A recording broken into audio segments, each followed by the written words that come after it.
만약 여러분의 집에 물이 새고 있는데 집주인이 물을 막는 대신 바가지 하나를 던져주며 알아서 퍼내라고 한다면 어떨까요? 황당하겠죠.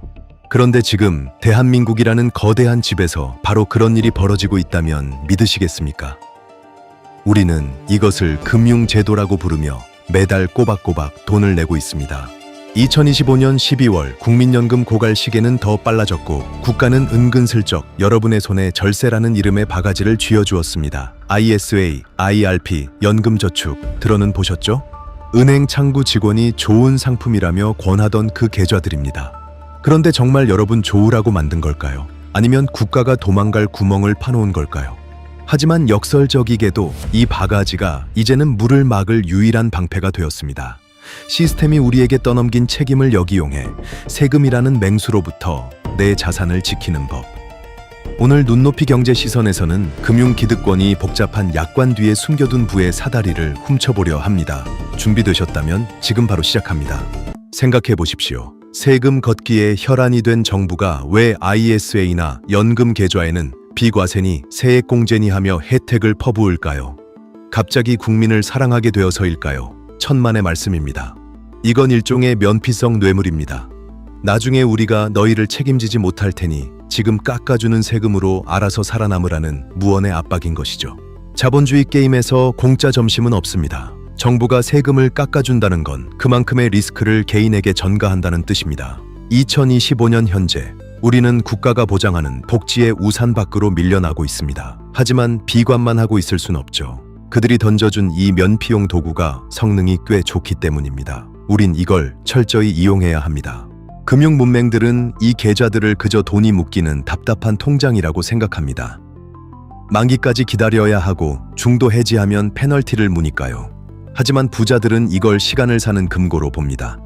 당장 낼 세금을 10년, 20년 뒤로 미루고 그 돈으로 다시 투자를 해서 복리 효과를 누리는 것, 이것이 바로 금융기득권이 숨겨둔 과세 이연의 마법입니다.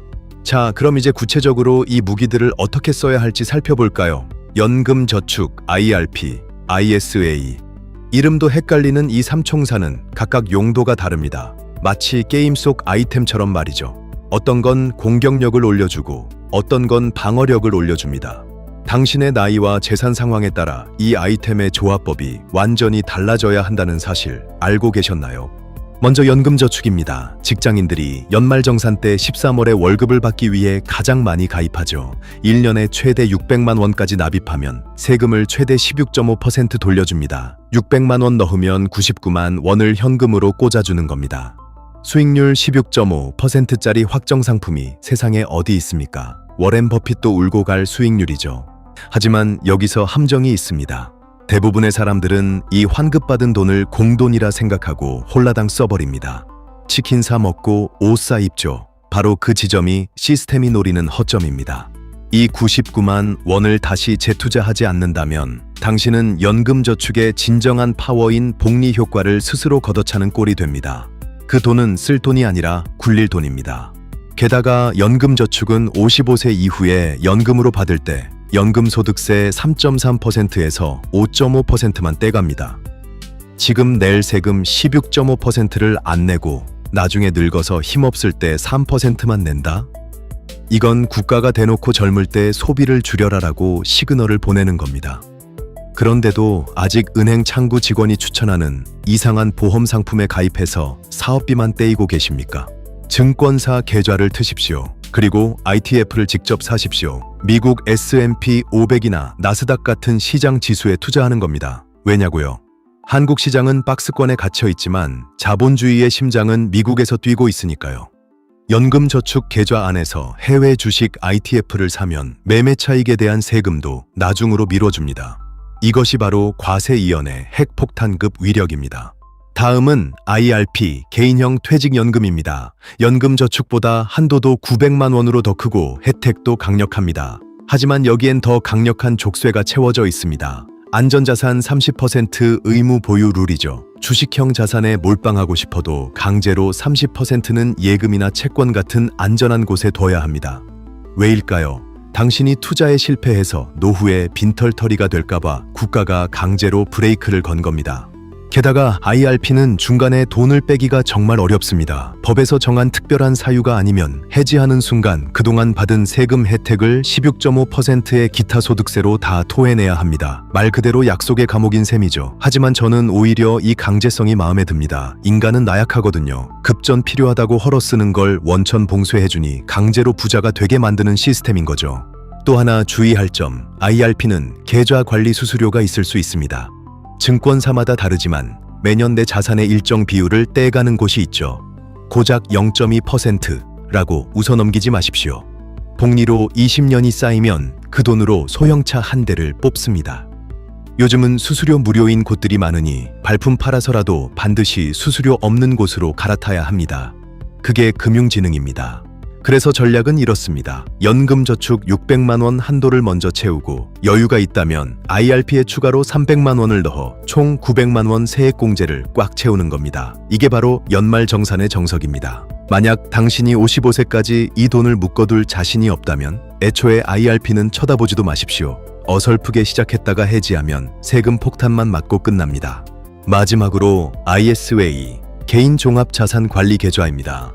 이건 연금처럼 수십 년 묶이는 게 아닙니다. 딱 3년. 3년만 버티면 여기서 발생한 이자, 배당 소득에 대해 200만 원, 서민형은 400만 원까지 세금을 한 푼도 안 걷어갑니다.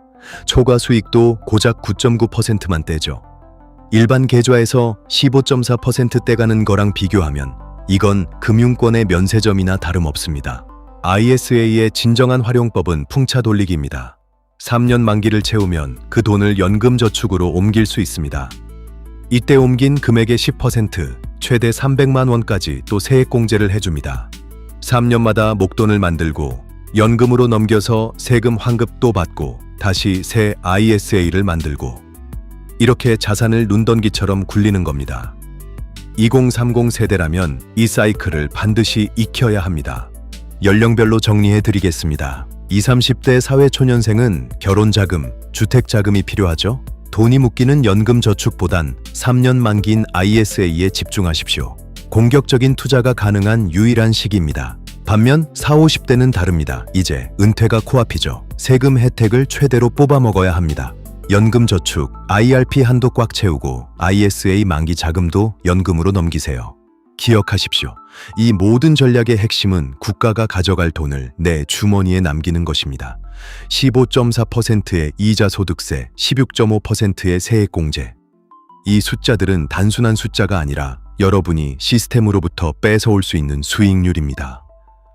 아무것도 하지 않는다면 당신은 매년 인플레이션과 세금이라는 두 마리 도둑에게 지갑을 털리는 것과 같습니다. 오늘 살펴본 ISA, IRP, 연금저축, 복잡하고 머리 아프셨나요? 그렇다면 당신은 아직 금융기득권의 좋은 먹잇감입니다. 그들은 약관을 복잡하게 만들수록 돈을 법니다. 우리가 모르겠다며 서명하는 그 순간이 그들이 웃는 순간이죠. 2025년 대한민국에서 노후 준비는 선택이 아니라 생존 기술입니다. 국가는 더 이상 당신의 구원자가 아닙니다. 지금 당장 은행 앱을 켜고 내 계좌 상태를 확인하십시오. 잠자고 있는 현금에 이름을 붙여주고 세금을 피할 방패를 씌워주십시오. 그것이 자본주의라는 정글에서 당신과 당신의 가족을 지킬 유일한 길입니다. 불편한 진실을 마주하고 판을 읽는 눈을 기르는 시간, 눈높이 경제 시선이었습니다.